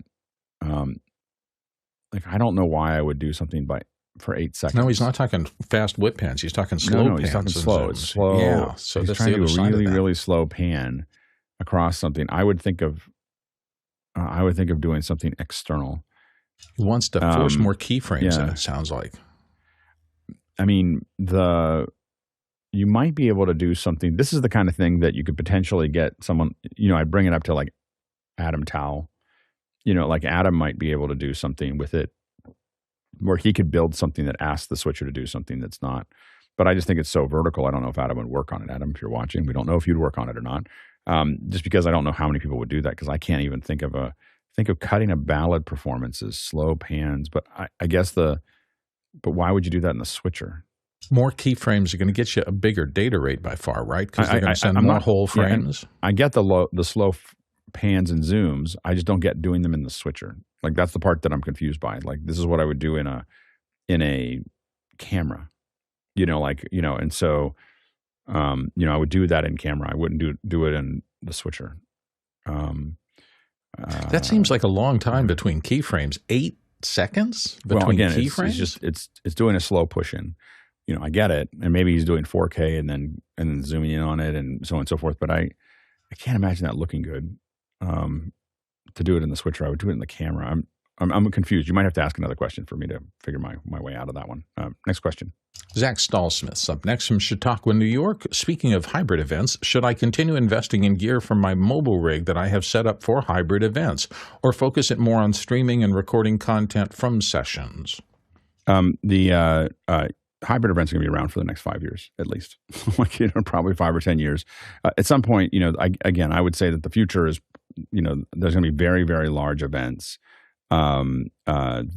that are going to start moving more and more to virtual. Like we snapped back because of COVID, and you've got a bunch of extroverts that run event teams that really want to bring everybody back into the room. But again, so what I'm talking about is they're not a good idea. I'm not saying that people won't ask to do them. I have streamed 2,000 events, or well over 2,000 events at this point. I streamed 2,000 events before I closed Pixel Core. And probably 1,800 of them were bad ideas. Just to be clear, like they were dumb, and they were past driven and everything else, but they paid a lot of bills. So I'm happy to, if someone, I can say all these things in this show, but if someone says, hey, I want to do a hybrid event, I'm like, how high do you want to jump? I'll do whatever that someone wants to do, and I'll make sure that it's as successful as that format can be. I've done a lot of innovation in hybrid events. So it's not, my dislike of it is not that I'm only doing virtual events. I do a lot of hybrid events. I just don't think that they perform well, but I know how to execute them. And I think that there's a good business there still. I'm just saying that there's a future for us somewhere that isn't as dumb as that one. Go ahead, Guy. Yeah, I'd be careful about investing more. I mean, if you have a client that the goose that lays the golden eggs, you just keep rolling with it. But if you can outsource some of this stuff instead of making the investment, either renting it or finding a team locally that can take in part of what you're doing and let them use their existing equipment and amortize out over time. But what I'm enjoying doing right now is I'm freelancing, so I'm going out and I'm exploring and I'm watching what people are doing, and I'm going, how could we do this in the cloud in the future? How can we get a team online that can help out and run PTZs from afar? Because on this last gig, I couldn't run all 4 cameras fast enough in my brain, especially when there was the main camera that I had to just focus on at some point. So the other 3 cameras were just getting weird angles because there was nobody operating them. And I was like, man, I could have had somebody on NDI Bridge with a SRT or a WebRTC multi-view that was fast. And so they would have control over those other cameras because they're just audience reaction shots. I mean, it's just pan the crowd. In fact, the previous question, that might be what he wanted to do, is sometimes you just want to keyframe at the start of the room on one side, at the end of the room, and you just want to slow pan 10, 12 seconds across the entire room. And that would have been helpful. But in the switcher? Yeah. Yeah, that's the part that I understand the slow pan and the slow push. Like that doesn't confuse me. It's doing it in the switcher that confuses me. Like we've definitely done a lot of this. I will say, if you're streaming that is not a great idea. Slow movement on a pan, just make sure you're watching the stream on the other end, because it's a real problem for temporal compression. So when you do a slow pan, you'll tend to see this, this kind of jumping, because it doesn't know you're moving too many pixels at one time. So you have to be kind of careful of slow pans and actually really fast pans. Both of those, that's why when we know that we're streaming, especially over WebRTC, but if we know we're streaming, we tend to not do a lot of those. We tend to cut. We'll cut relatively quickly, but we tend not to do slow pans because pans don't look good in streaming. Unless you got a lot of bandwidth. They can. I mean, they definitely can. If you've got enough bandwidth on it, you can definitely make them look good. But it just depends on what the client. But you have to really think about those. And I will say that, like, I don't really look at whether I should do it all with hardware, all in the cloud, or all in whatever. I just look at I know how to do most of these things. I'm getting better at the cloud right now because we're doing all this vector stuff. And so we're kind of learning all the bits and pieces of that puzzle. And when I say I'm getting better at, I am getting better at understanding it. I'm not doing it all. I'm not very dogmatic about this is how we do it. I just want to use the most stable thing and the best thing to do it in. So, like, for instance, for office hours, there's parts of it, like when we go to NAB, there's parts that are very hardware driven. And then by the way, we're taking all the stuff from the booth and sending it back to Detroit and having it all cut there because I don't need to, and there'll be some day where we put that. And if I wasn't doing if I didn't have some requirements there, I'd probably put it all in the cloud, to do those things. And so we're kind of, but there's a bunch of hardware things that we have to do that are going to require hardware on the ground to make those things work. And so you kind of mix and match. And I think the key is knowing how all these things work. I would say for Zach is that it's all about volume. How many of these if you're not doing very many, you rent. If you're doing a lot of them, you buy. Because if you're doing a lot of them and you buy the equipment, you end up, that's a third of your budget oftentimes. And when you've already paid for the equipment, it's literally this huge buffer of you making mistakes. I mean, there's so many mistakes that by the time, once I had a huge warehouse full of gear, there were so many mistakes I could make. And I had, I had jobs where the hardware rental was $170,000. Like, that was the week of rental for my gear. Was $170,000. I can make a lot of mistakes inside of that and still come out ahead. So I think that, owning the gear, and also it means I can get ready for it for a week and I can do all kinds of other things. But so there's a lot of things that you can, that there are a lot of advantages to owning that gear, but you got to have enough volume. And I couldn't have done that without Blackmagic. When I say, like, it's the Blackmagic hardware that unleashed us all to be able to do that kind of thing, because we could buy things at 1/10 the cost of what it was the week before Blackmagic started doing it. Go ahead, Guy. Yeah, owning the gear, there's so much to that with training, like Alex was saying, where, for example, the RP150 is a controller that's like $4,700 for these PTZ cameras, and one of the guys that was training me on it was saying, just hit that preset, but when the light changes throughout the day because there's light coming in through the windows, you're going to need to resave that preset with the color. And I was like, no, a preset can be saved with just the preset, with just the positional information and the zoom without the color information. And he was kind of shocked that was a feature. And I was like, I don't remember where it's at, but that was one of the things from a training from a Panasonic rep. But that's the thing, is you get in those reps of doing these shows, and owning the equipment is something where if you can justify purchasing it out and keeping it moving, operating, because that's the worst, is buying gear and letting it sit for a quarter and you only use it once a quarter.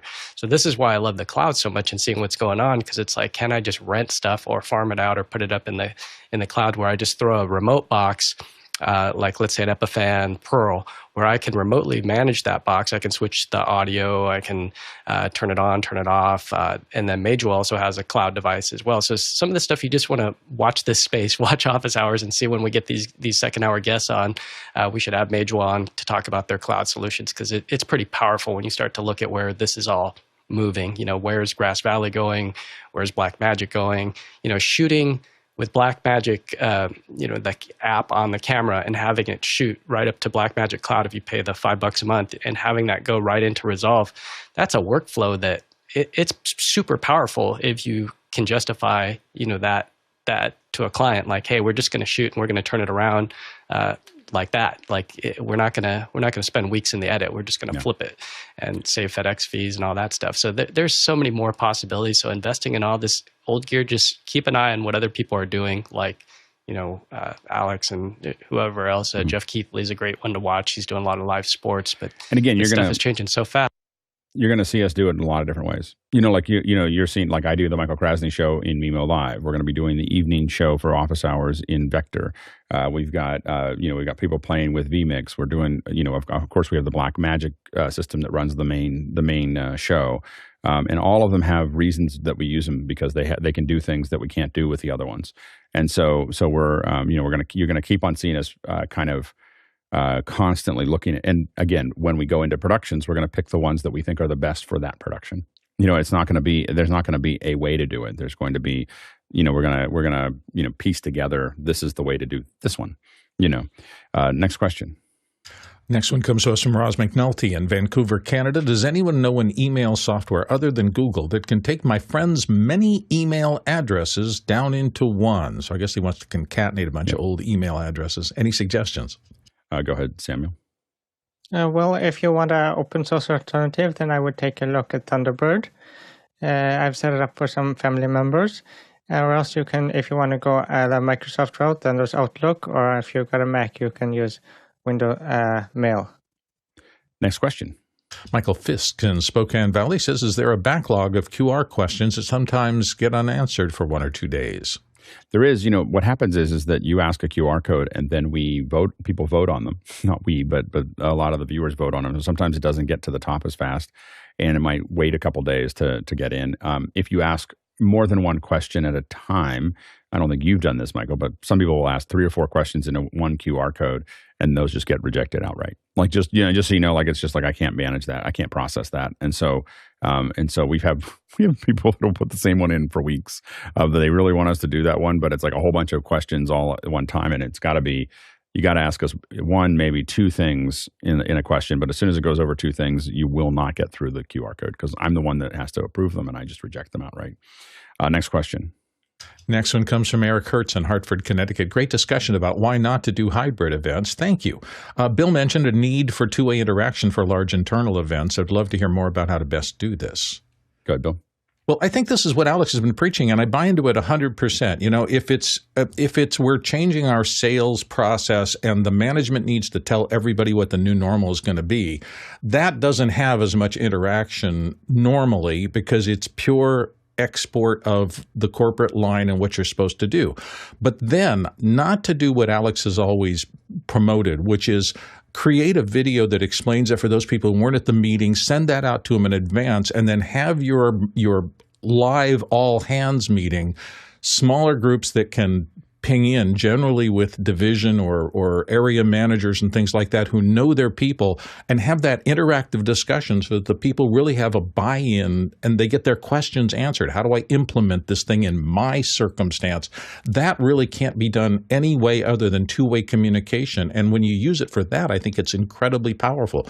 So I think there's a place for both depending on the task you're trying to accomplish. And you got to know that ahead of going in to build a meeting. I think that you can think about these in layers as well. So a lot of times, some of the biggest events that we've worked on, there's a different layer of it. So there are breakouts, and a lot of times those breakouts can be, Obvio, for instance, does really good breakouts into mass numbers. I haven't done that one, that level. But in some of the things we've done, we're going to break everybody out in 10 rooms that they can all have individual discussions. But the plenary with 5,000 people watching, or sometimes, we've had ones over 100,000 people watching. In the plenary, we want people to ask questions in text, and we want to feed those questions in, and we want to answer them at high rates. The original version of Mokana was actually built for in-room audiences to get rid of the mics. And the first event we did included the World Bank. And if you go to a World Bank meeting, you'll notice today that there is no open mics, and there used to be open mics. Because it was so much. The real problem with open mics in general is that people will drone on, and I've done it. I've been on a show, and when I see the recording of me, I'm like, I can't believe I talked for so long before I asked my question. And so they have things they want to say, or they have a question that to them is complex, and they're wasting everybody's time. I get that there's that one moment that's amazing, but for every moment that's amazing, there's 99 moments that are boring. And someone is just droning on and then asking a question that no one cares about. And so, and that is what killed. That's why, just so as someone who's worked on thousands of these, that's why you have 45 minutes of presentation and 10 minutes of questions, because they are pretty sure the 10 minutes of questions are going to be not very good. And so they want to hear you. We want to hear you. And it's why I start doing, when I go into NAB, and I don't speak in person anymore, but when I did, I did a talk, I did a talk for Berkeley this last week, and I did it for a class, and it was 40 or 50 students or whatever. And they said, "Do you want to come in?" And I said, not really. Can I just come in over Zoom? Turned out that Berkeley had some kind of power thing and they had to do it over Zoom anyway, so it was perfect. But I was ready to come in over the classroom. I told people immediately, if you've ever watched me talk for the last 20 years, I'll say, I'm not a very good lecturer, but I'm pretty good at answering questions. So start asking your questions, raise your hand immediately if we're in an open area, or you can put in the questions or whatever you have. I get out of lecturing almost immediately, like within 5 minutes, because of that data that I saw, is that I know that how to engage the audience. And I worked on, just let's make sure we're clear. Socrates knew this 2,500 years ago, is have a conversation, and so, but we don't do that right now because people fill up too much time. The average person that walks in will fill up too much time on the mic. And so you want to have that conversation, but you want to take those questions in. And when you allow people to vote on them, it's just way more effective. And, every time we bring them into in-room audiences, people will say, oh, this ran much cleaner and much faster than anything we had before. And we don't have people saying that they don't feel like they're engaged. They feel like they don't have to listen to people at the mic, and it's just, really critically listen to the next one you're at. Just listen to the mic. Just listen to people walk up to an open mic. Just listen to them talk. Unconnected to it. Just listen to how long they talk and how much they talk about things that you don't care about, because it's usually almost all of it. And that's why we try to get rid of those mics. Next question. From someone named Alex Lindsay in Nevada, California, this question: has anyone seen the new interview with Geddy Lee? So I'm throwing a Cochran. I didn't put my hand up here, but I'm throwing a Cochran here. This is this is it. So this is live at Massey Hall. It's only a week old, so I felt like it was, and it's getting a lot of views. This is a hybrid event, just what I just complained about. But really designed as a broadcast. The CBC did they very little interaction with the audience there, and but what I will say is it's two very old friends. So this is Alex Lifeson and Geddy Lee from Rush, and Geddy just wrote a book, and so it's his book thing, and these are two Canadians that grew up dreaming of playing at Massey Hall, and then ended up playing at Massey Hall in the 70s or whatever, and then took off, and so them going back to it is really a lot of fun. The audio was bad. I was like, it was really echoey. And I was like, I was like, am I really going to watch this? Because I've seen Rush probably, I've probably seen Rush like 3 or 4 times, when in the 80s I saw him play. And just a big, the documentary about Rush is really good. And so I really, you get kind of feel like you don't really know the artist, but at least their public persona. Anyway, I just highly recommend. It's a weekend for most of you. I would highly recommend checking it out. It's just live at Massey with Geddy Lee. You can do a search for Geddy Lee Massey Hall and you'll see it. And all I'm going to say is that what a great conversation. Like two people who really enjoy each other's company, talking about their history, telling jokes, and very, very comfortably talking about it. It's not safe for office. They talk a lot about some about drug use, and they swear a lot. But they're just really enjoying each other and really enjoying talking about the past. And even if you're not a Rush fan, I would highly recommend it. So anyway, check it out. It was one of those things, random recommendation on YouTube. I skipped through it to see if I really wanted to watch this, and after watching 5 minutes like deep into it, I was like, oh, I might have to watch the whole thing. And I sat back and watched the whole thing. It was great. Next question. Douglas Carmichael's up next. And Douglas asks, has anyone had any experience with Nextcloud? I use it as a personal self-hosted storage solution. It works very well, and he's got the link to it there. Go ahead, Samuel. Yeah, I actually use it as a service. I have this backup and syncing service, like it's called NDITools here in Norway. And it's actually like a Dropbox alternative, but you can also host it yourself. I have a friend that works in an IT consulting company, and they set it up for their clients. So I think that makes a lot of sense. But to host it yourself, I don't really see. Then you have to set up a whole bunch of things if you're going to get it out, and you have to have a lot of bandwidth. So I don't see the point in hosting it myself. I have not used it, but it's interesting. Yeah, so we'll keep our eye on it. You'll have to let us know how it works as it comes up. But if you have questions, we now know that you've been playing with it a little bit. Next question.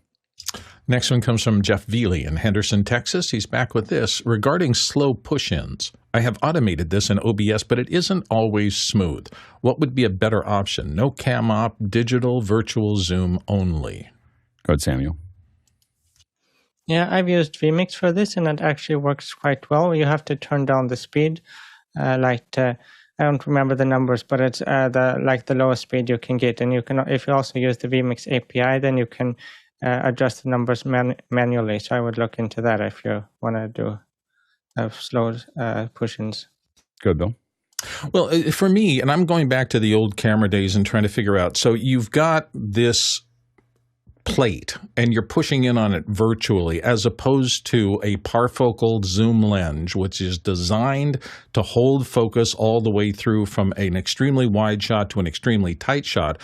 But if you're purely doing it virtually in the cloud, you've got to start with a pretty big signal, right? A very high resolution image to be able to push in virtually and not lose resolution. That means you're going to always be working at the beginning with this pretty high level signal and trying to move on it. So I'm not at all surprised that these systems are taking little slices of the next step and the next step and the next step on a big file. I'm just trying to parse why this is such a problem, but it seems to be. I would highly recommend even an inexpensive PTZ will do this better than your switching software or hardware. Yeah. Like it's just really, this isn't, I think you're trying to get good at something that you should not get good at. Like, that's my opinion, is that I would really look at investing in even an inexpensive PTZ will do this better than what you're trying to do, I think. Next question. Michael Fisk in Spokane Valley says, I recently pre-ordered the visor headset that has gotten quite a bit of press, and Immersed is on board to release hopefully soon. Does anyone have any experience or knowledge about the product? It looks cool. I did. I think after you asked the question, I think earlier this week, I looked at it and it looks cool. It looks like it's got a lot of features in it. I'm kind of headsetted out. Like I have a Quest and an Apple Vision Pro, and I've got the other one that we were looking at before, the Nreal, and I feel like I've got enough headsets. So I don't know if I'll invest in this one, but it looks cool, especially for the price. Next question. Tony Mobley in Noonan, Georgia. Alex, what's the latest thing you've done with the Vision Pro? You know, the thing I do the most often with the Vision Pro, I have to admit, is watch movies. But there are some, there was a new spatial movie that came out from Red Bull. And so I've been playing with that a little bit. And then, it's really thinking about, I'm getting ready to shoot some footage next week that we're going to test in the Vision Pro to look at it. So I've been shooting a growing number of things with my phone in spatial and looking at it and trying to decide. Like right now, you have to frame a little further out because when you go into the immersive, it kind of softens the edges around it, and so that you kind of lose a lot of your frame. And so I've been like figuring that framing out. And I'm going to be shooting some stuff in stereo 180 next week. So we're gonna see what that looks like, and figuring those bits and pieces out. So it's mostly figuring out the pipelines for it. And I've been doing probably less playing with it than I probably could.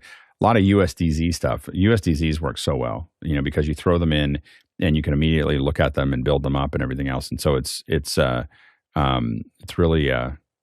really. I mean, when I turn it on, I think it's not. The funny thing is, it's not that I do anything specific. It's that I put it on and I suddenly realize that there's been 2 hours that went by and I was fiddling with this app, and then I was watching a little bit of this movie, and then I wondered what this would look like, and then I didn't. That's the difference. Is that with my Quest, I can tell you exactly what I'm doing. I'm playing Robo Recall, or I'm doing Supernatural, or I'm doing, like I have a very specific thing that I'm going to go do on my Quest. With the Apple Vision Pro, you just kind of put it on and you start wandering around. It was funny. I think I mentioned this before. As I got the new lens, I finally got the lenses because I had to put contacts in every time I put it on because of just some problems with my prescription and everything else. And of course, I didn't read any of the instructions because I'm not a real instruction person. And so I pulled the lenses right out, and I was like, I wonder how these go in. And I started trying to figure out how I was going to put the lens into the Apple Vision Pro, and it just sucked out of my fingers and just went I just stuck in. I was like, oh, it's Apple. like it's got little magnets in there. But it was so funny because I hadn't read it. I hadn't read it. I didn't know I was going to do that. So I thought I was going to have to figure out. I was like getting the lens up to where it was. There's a little. I was like, how's this going to stick on? I was like, oh, there's a little divot there. I see how. And I started to get ready to push it in and figure out how I was going to click in or whatever. And it just sucked out of my fingers and jumped into the headset. And so, anyway, Apple. Next question. Douglas Carmichael's up next. Hugo Barra, ex-Oculus head, says that the Apple Vision Pro got the UI and pass-through right, but there is still a lot of work to do. Discuss. The reason I can't discuss it in detail is that really needs to be audio. Like that article is so long. Anyway, go ahead, Bill. So many words. Well, I was just going to say, isn't that Apple's standard operating procedure? Get something to a point where they think it's going to wow an audience, then ship it out. But I can't think of a single Apple thing that I have that they haven't iterated and refined relentlessly over its first years. So I think there's going to be a ton of innovation from this. I read his he had these little points. So I just kind of read the points and I read a little bit. I kind of skipped around it. So I have to admit, I haven't read the whole thing in every word because so many words. I wrote you a long letter because I didn't have time to write you a short one. Anyway, that could have been edited in half, I think. Anyway, but what I will say is that he had this whole thing about being overbuilt. If you're not going to release another product for 2 years, of course you're going to overbuild it. If you're developing for it, of course you're going to overbuild it. So I just felt like there were some things that I felt like were really obtuse that he said about that because he was talking about that. Now, and I think it comes from someone who's really thought about it, but I felt like, that's the problem with all the other headsets is they weren't overbuilt, so you have no headroom, you have nowhere to go, and so, and I find that I will admit the first day I felt like the headset was heavy. I don't even feel it anymore. And maybe it's my neck muscles or something. I don't know, but I don't feel the weight anymore on it. I also think that writing reviews now is probably not a good idea. I would not write a review. I will not write a review, or I will not make any hard decisions about the Vision Pro until after WWDC. That's all I'll say. Next question. Fred Eric Eckert in Bad Herrenalb, Germany, is up next with this. Are there evidence-based studies that look into the relation between quality of the production of a broadcast and the content of a broadcast? I don't know how many studies. There's probably some academic that's done some kind of study that probably doesn't really measure the things that need to be measured and makes a bunch of decisions that are probably inaccurate. But what I can tell you is that we've found, our anecdotal evidence of doing broadcasts for the last 15 years is that it's not the quality of the broadcast is definitely not the only thing, but lower quality broadcasts result oftentimes in lower average view time. And you'll find that I am obsessed with average view time because marketing can fix the total number of viewers, but once they get in there, how long are they staying tells you a lot, and you can talk about active viewers, which is a whole nother problem that you can't do without eye tracking. but there is definitely, it doesn't mean that it all has to be broad, movie cinematic quality, but you do definitely have to get to a certain level before people will. And a lot of it is how do people feel about something? It's really not, how do people feel about a product? Definitely related to the quality of the broadcast. And the feel is a really complicated problem. But the number one factor that improves average view time, by the way, is Q&A. In case you're wondering why we do Q&A all the time, it's because after 15 years, we know that the number one way to have people stay is to do question and answer, and have people feel like they have a chance of having, being part of something or including the audience in general. There are other ways to include the audience, like what we call kinetic interactions, it's kind of like the outer edge of events.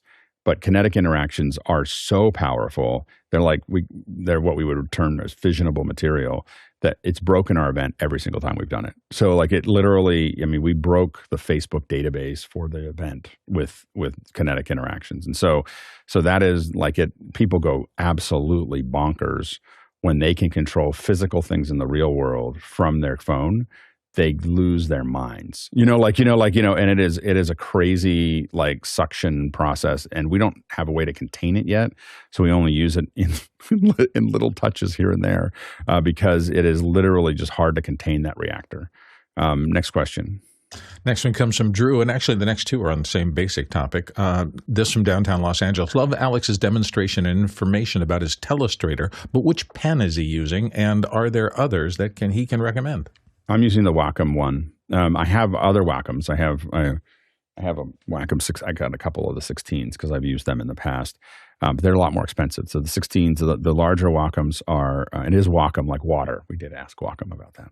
The Wacoms, the one I think really reacted to all these cheap ones coming out. And so I think the one is a little bit more expensive than all the other ones. It's like $350 or something like that. It's got a screen in it so I can see it. You need to have a screen so you can see what you're drawing.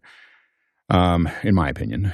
And I've had some version of this for 10 years at least, maybe more, maybe 15 years. So it's gotten a lot better since Juan started working on it. So, there was I had two hacky versions of it that for about 8 years. In the last couple of years, it's been Juan writing it, and it's really good now. We're getting pretty close. We're just figuring out how to sell it. So the $1 million questions, when's it going to ship? I know. When can we play with it? So Juan's rebuilding the drawing engine, and it really has less to do with he's rebuilding in metal, and it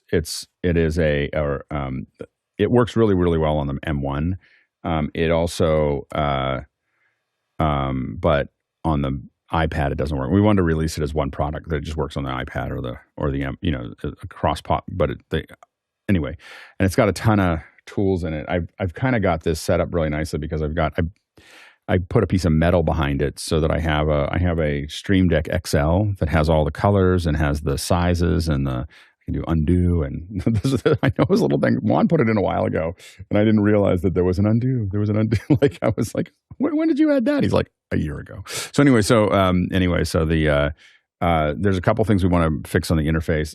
I have to admit that I have not released a product for sale for a long time. Like it's all the products I've worked on with teams for the iOS have all been products that are either corporate internal, they're marketing internal, or they're for the public, but they're just given away. So so my concern is really making sure. I've thought about this for a long time. Juan's made a lot of great innovations with it. It does what I want it to do. We're looking at subdividing it so that we can, that there's tools that, like, there's some people that are beta testing. And by the way, if you reach out to me in Discord, you can beta test it. The beta testers, there's some people that we wanted to interface it with Companion. I'm like, well, that's a pro version. It's going to cost more. And like the beta tester can do that now, and we're trying to make that all work, those kinds of things work. But, I'm trying to think about where do we cut off. I think that there's a basic one that I want to release something for free. So I want to have something go out that is a really simple one that doesn't cost anything. And then I want to have one that is like a basic or a pro or like a advanced version, and then a pro version. And the pro version is probably going to be like $20 or something, or $20 or $30, and the advanced version is like $9.99 or something like that. And the free version, or maybe it'll be $2 for the most basic one. I've gone back and forth with this, so I'm not going to say it's 100%. I'm a little subscribed out personally. so I'm really trying to think of numbers that just make sense for us to just sell it as a unit. Like I just feel like this is not a product that I should be selling. I mean, I understand the business model of subscriptions for the developer. I'm not sure as a user I really enjoy them. So I think that that's pushed me away from a lot of product. Like it's really hard to get me to subscribe to a product now. Like I just am very resistant. And so I'm more interested in everybody using the product than I want to get Juan paid for his efforts, because he's done incredible amounts of work. So that's mostly what I'm worried about. And then after that, I just want people to use it. So it's a kind of a different model. So anyway, it'll be this summer. I'm not sure exactly when. This is not Juan's full-time job, and so he's updating it, working on it. But he's done such a great job. I mean, it's just really become a real pleasure to use the product, because it's, it used to be, if you look back on old office hours, you'll see like lots of segmenting, and it was not very good. But now, you have, I can sit here and, like you saw me earlier in the graph, I can sit here and draw this, and then I have another color, and I want to make, this one a little bit thicker, like all of that stuff has become, much, very, clean, in that process. So anyway, we're enjoying it, but it's almost there. And, soon. Next question. Well, Tony Mobley's right behind it with Newman from Noonan, Georgia. Where are you with your writing on video app, Alex? So I'm not writing anything. I just want to make sure you're clear. I'm just complaining about things. So that's So I'm making absurd requests and complaining about the product.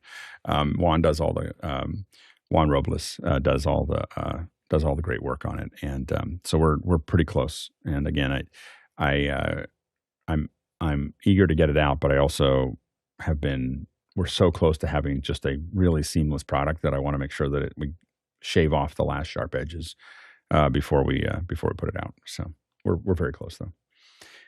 And if you keep on asking me, I'll go faster, because then I'll be like, oh, I got it. Like, because now today, someone's going to get a bunch of feedback like, hey, how are we doing? People are asking about it. We got to get going. So if you keep asking on Saturdays, it'll go faster. And I tend to respond to that kind of thing, unfortunately for me. Anyway, thanks so much. Thanks to the panel for being here. Great conversation. Little panel. Big conversation. It was great. So we really had a good time. I'm really glad that everyone showed up here. We can't do it without all of you here.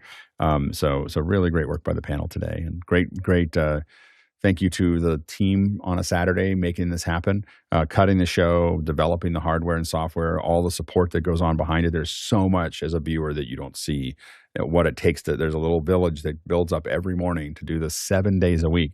We are approaching, I think we're like 2 weeks away, 1 week away from our 4th anniversary. So we're very, very close to that. And it's just been, if you go back and look at what the teams have done over the last 4 years, it's pretty amazing. And by the way, on the 25th, we'll show you a little clip from episode 1, so you can see where we started. It was rough. So anyway, thanks to, of course, the producers who asked so many great questions today. Really, you just drive that conversation along, and we really appreciate your contribution. We traveled 68,000 miles today, 109,000 kilometers, and that is 536 million bananas for scale. All right, let's go ahead and jump into After Hours. New volunteer meeting will start in 9 minutes. 9 minutes. I'm going to go I got to go make somebody a coffee, and then I'm gonna get back here, and then I'm gonna talk to people some more. So that's what we're doing. All right, see ya. And then I'm gonna tear my whole system apart. This is I decided today is the day to rip all the HDMI cables out, put them all back. Break a leg, as they say in theater. We'll see how Sunday is. It could be a little stressful. All right.